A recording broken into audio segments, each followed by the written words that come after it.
Galates, chapitre 5, à partir du verset 13.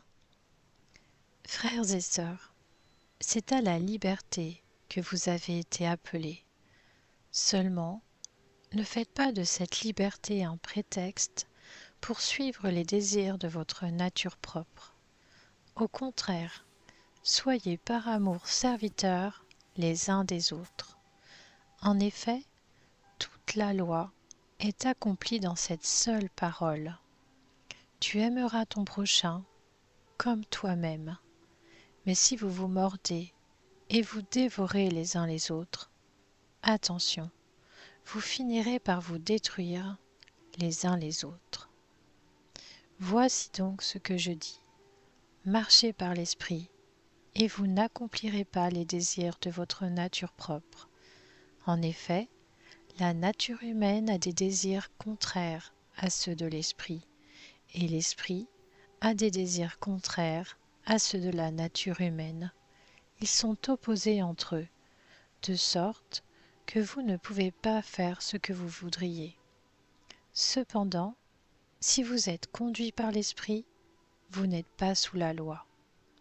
Les œuvres de la nature humaine sont évidentes.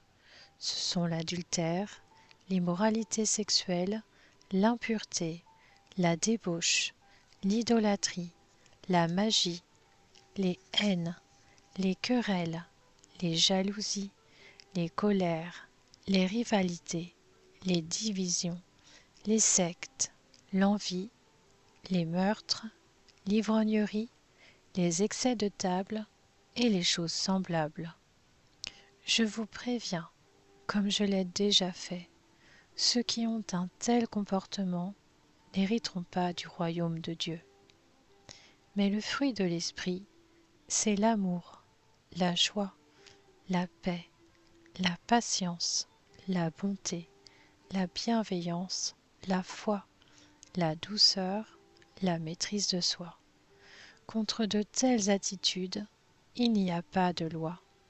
Ceux qui appartiennent à Jésus-Christ ont crucifié leur nature propre avec ses passions et ses désirs. Si nous vivons par l'Esprit, laissons-nous aussi conduire par l'Esprit. Ne soyons pas vaniteux en nous, provoquant les uns les autres, en nous portant envie les uns aux autres.